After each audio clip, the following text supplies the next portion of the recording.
Sandeep ji, CJI Suryakant ने ऐसा क्या कह दिया रोहिंग्या को लेकर, घुसपैठियों को लेकर कि पूर्व जजों और सीनियर एडवोकेट्स ने उनको टारगेट करना शुरू कर दिया, एक ओपन लेटर लिख डाला है। देखिए, कहा नहीं बल्कि कुछ किया। और कुछ किया जो होता है वह ज्यादा मैटर करता है कुछ कहने से।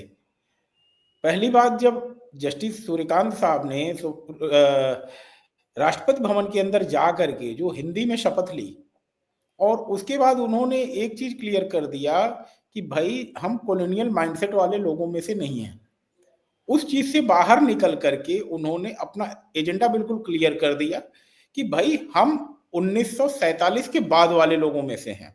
कुछ लोग पैदा तो 1947 के बाद हुए हैं, लेकिन उनके दिमाग में अभी भी 1860 रहता है, 1857 रहता है कि हम अंग्रेजों के गुलाम हैं।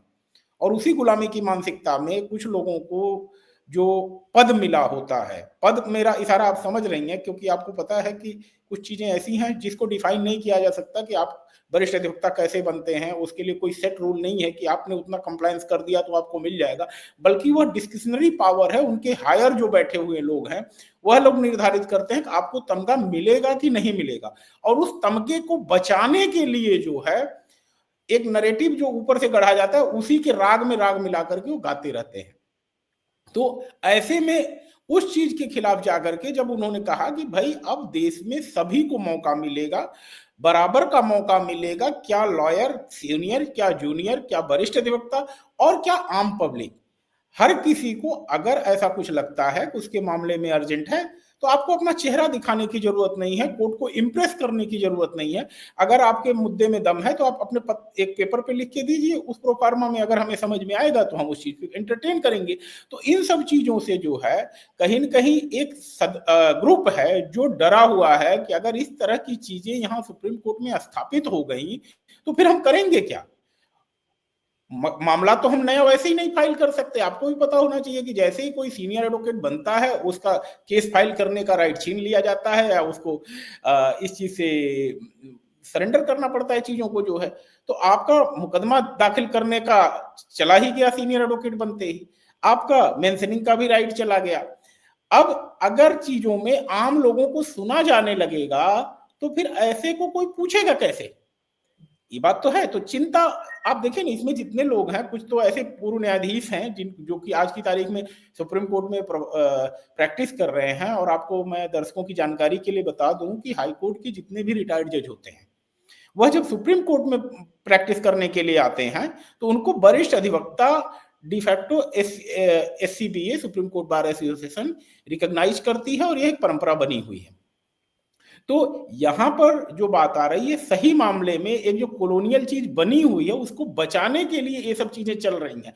और दूसरी बात, यहां पर जो मामला आ रहा है, आपने कहा कि, मैं एक बार सवाल थोड़ा आप रिपीट कर दें जो आपका है।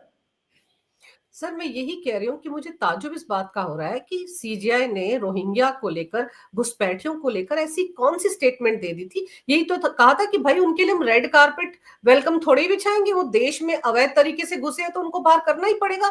इस बात पर इतना एतराज जता दिया इन लोगों ने कि एक चिट्ठी लिख डाली। आप इस देश के सुप्रीम कोर्ट के चीफ जस्टिस को कैसे चैलेंज कर सकते हो कि वो क्या बोले क्या ना बोले अपने फैसले में। नहीं, यह बात तो आम टैक्स पेयर भी पूछ रहा है। यह CGI साहब ने नहीं कुछ कहा। उन्होंने जो कुछ कहा है भारत का आम आदमी पूछ रहा है कि भाई भारत में पैदा हुआ जो कोई भूखा नंगा है, जिसके सर पे छत नहीं है, जिसको रहने को मकान नहीं है, जिसको खाने के लिए खाद्यान्न नहीं है, उसको पहला हक बनेगा। हमने संविधान की शपथ भारत के लोगों की रक्षा के लिए, भारत के लोगों को इक्वलिटी देने के लिए, जस्टिस, फ्रेटर्निटी, ये सब चीजें देने के लिए शपथ खाई है कि बांग्लादेशी घुसपैठियों को। और अगर उन्होंने यह शब्द कह दिया कि भाई इस तरह की चीजें नहीं होंगी कि आप सुरंग बना करके भारत में प्रवेश करिए और फिर आप यहाँ पर जो है लीगली राइट मांगिए। आप अगर अवैध तरीके से आ रहे हैं तो आप वैध कानूनी राइट की डिमांड कैसे कर सकते हैं। बड़ी नेचुरल सी बात है। तो अगर आप चोर के रास्ते आ रहे हैं तो आप कानून का प्रोटेक्शन कैसे मांग सकते हैं? और जो कानून का प्रोटेक्शन हमारे भारत के नागरिकों को मिला हुआ है, उसके एट पार अभी अगर आप देखें, एक कुछ महीने पहले दिल्ली हाई कोर्ट में एक पिटीशन गई थी, जिसमें इनके बच्चों को पढ़ाने के लिए, व्यवस्था करने के लिए और सारी चीज़ों के लिए पिटीशन लगी हुई थी। जी। तो वो भी एंटरटेन की गई और उस पे डायरेक्शन भी हुआ। तो यह बात तो समझनी होगी कि कुछ लोगों को इनके प्रति सॉफ्ट कॉर्नर है, इसमें कोई दो राय नहीं है। लेकिन वह सॉफ्ट कॉर्नर इसलिए है कि आप बोल नहीं रहे हैं। और जब आप बोलेंगे, आपसे मेरा कहने का मतलब है भारत के नागरिक, we the people, we the people बोलना कब शुरू करते हैं? जब एक बड़ी आवाज हमारे साथ खड़ी होती है या बड़ी आवाज हमारी आवाज को रिकॉग्नाइज करती है। अब चीफ जस्टिस ऑफ इंडिया ने यह अपने मन से नहीं बोला है, यह लेमैन का सवाल है जो सड़क पे चल रहा है, जो अपने 5 रुपए के बिस्किट में भी 5% जीएसटी सरकार को दे रहा है कि भाई हमारा पैसा इन चोर उचक्कों के लिए, जो हमारे संसाधनों को छीनने के लिए आ रहे हैं, आखिर वो किस लिए आ रहे हैं? रोजगार के लिए आ रहे हैं, यहाँ शिक्षा के लिए आ रहे हैं, यहाँ इलाज के लिए आ रहे हैं, और हमारे संसाधनों पे काबिज होके बैठ रहे हैं। आखिर आप देखिए ना, बांग्लादेश बॉर्डर पे जो रोहिंग्या पहुंच रहे हैं, आखिर क्यों पहुंच रहे हैं? कि उनको बता दिया गया है कि भाई देश का जब मुखिया, मतलब प्रधानमंत्री, जी। न्यायपालिका का मुखिया, जब हुँ। मुख्य न्यायाधीश इस तरह से स्पष्ट शब्दों में कह देते हैं, अब तेरा यहाँ कोई ठिकाना नहीं है, ये गलियां, ये चौबारे हैं ना गाना, अब तेरा यहाँ हुँ। कोई पश्चिम बंगाल में कोई बैठा हो सकता है तुम्हारा। और ये लोग भी जो बोलने वाले थे, इनको भी अपनी हकीकत पता है कि आज की तारीख में ये सारे लोग जिन्होंने चिट्ठी लिखी है, सभी लोग लगभग अप्रासंगिक हैं।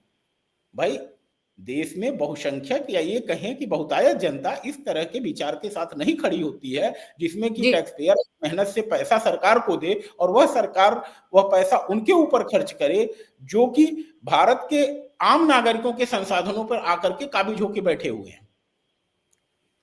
सर, ये समझाइए कि रोहिंग्या और जो घुसपैठिए हैं, क्या ये अलग-अलग हैं? क्योंकि इस चिट्ठी में इन महानुभावों ने ये भी कहा है कि रोहिंग्या को आप घुसपैठिया नहीं कह सकते, तो उनको क्या कहा जाए सर?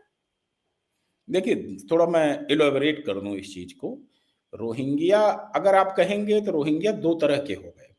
एक रोहिंग्या हो गए जो भारत में चोरी छुपे आए, और एक जो UNHCR, United Nations human right council का जो सर्टिफिकेट है, जो रजिस्टर है, उसमें रजिस्टर होकर के आए हैं, उनको रिफ्यूजी का दर्जा मिला हुआ है, उनके पास हुँ। कार्ड बना हुआ है। हुँ। यहाँ पर जो कुछ भी बात कही जा रही है, चाहे माननीय न्यायाधीश के जरिए या चाहे माननीय प्रधानमंत्री के जरिए, किसी के भी द्वारा, भारत यूएन का सिग्नेटरी है और उसमें कहीं भी भारत अपने दायित्व से पीछे हट नहीं रहा है, अपनी जिम्मेदारी से पीछे नहीं हट रहा है। यहाँ जो कुछ बात हो रही है उन चोरी से आने वालों के लिए हो रही है, या फिर जिन्होंने ओवर स्टे किया है भारत में। आप कह के तो आए कि हम 6 महीने के लिए इलाज के लिए जा रहे हैं और पता चला 20 साल से भारत में आप बैठे हुए हैं हुँ। और आपको कोई पूछने वाला नहीं, कोई बोलने वाला नहीं है। तो अगर आप ओवर स्टे किए हैं, अगर आप चोरी के रास्ते आए हैं, तब आपको दिक्कत है। रोहिंग्या, मैंने कहा रोहिंग्या को आप दोनों को अलग करके चलना पड़ेगा। रोहिंग्या घुसपैठिया भी हो सकता है, लेकिन वह रोहिंग्या या वह घुसपैठी, मतलब बांग्लादेशी, दोनों को अंतर करिए। रोहिंग्या या बांग्लादेशी, कोई भी नागरिक अगर यूएनएचसीआर के कार्ड पे भारत में रह रहा है तो उसके लिए इस तरह की टिप्पणी न मुख्य न्यायाधीश ने की है, न भारत के प्रधानमंत्री ने की है, क्योंकि उसका सारा डेटा भारत सरकार के पास है, उनका सारा रिकॉर्ड यूएनएचसीआर के पास है। तो ऐसे में जो लोग ये कह रहे हैं कि इनको अधिकार मिलने चाहिए, भाई भारत उससे पीछे नहीं हट रहा है, जो कानूनी तरीके से आए हैं, जिनका डेटा भारत सरकार के पास है। लेकिन आप हमारे, आखिर बाढ़ लगाने पे कितना पैसा खर्च हो रहा है बताइए? अगर ये घुसपैठिए नहीं आ रहे होते तो हमें इस बाड़ हुँ। लगाने की जरूरत थी? तो बिल्कुल। इन लोगों ने भारत को असुरक्षित कर दिया है। भारत की जो हमारी पूर्वी सीमा है, उस पे एक ऐसी सरकार बैठी हुई है जहां पर ब्लेम गेम चल रहा है, और अभी भी उनका सपोर्ट केंद्र सरकार को नहीं मिला। आपको पता होगा कि लगभग 125 किलोमीटर की सीमा है जिस पे जमीन अधिग्रहण का काम ही पश्चिम बंगाल की सरकार ने अभी तक नहीं किया है।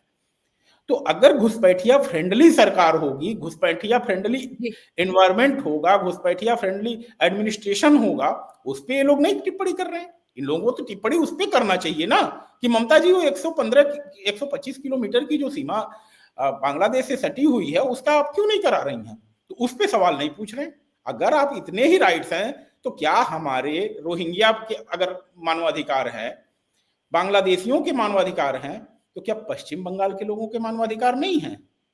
पश्चिम बंगाल के लोगों की जमीन पर, घर पर, रोजगार पर ऐसे ही कोई बांग्लादेशी घुसपैठ कर जाएगा, उस पर हड़प कर जाएगा, और आप लोग नहीं बोलेंगे? कहने के लिए तो आप भाई एलिट क्लास हैं, आप तो समाज के संभ्रांत लोग हैं, आपकी बात तो सब लोग सुनते हैं, तो आपको तो उस पर बोलना चाहिए। उस पर आपकी टिप्पणी एक बार भी नहीं आ रही है। और जब लीगल तरीके से उस पे भारत सरकार अपना काम कर रही है, तो कुछ लोग तो ऐसे जी, निरेटिव गढ़ रहे हैं कि जैसे कि 40 लोगों को समुद्र में फेंक दिया गया, ना कोई हाँ। डेटा ना कुछ। इस तरह से भ्रम की स्थिति क्यों आप दुनिया में क्रिएट करना चाहते हैं भारत के बारे में?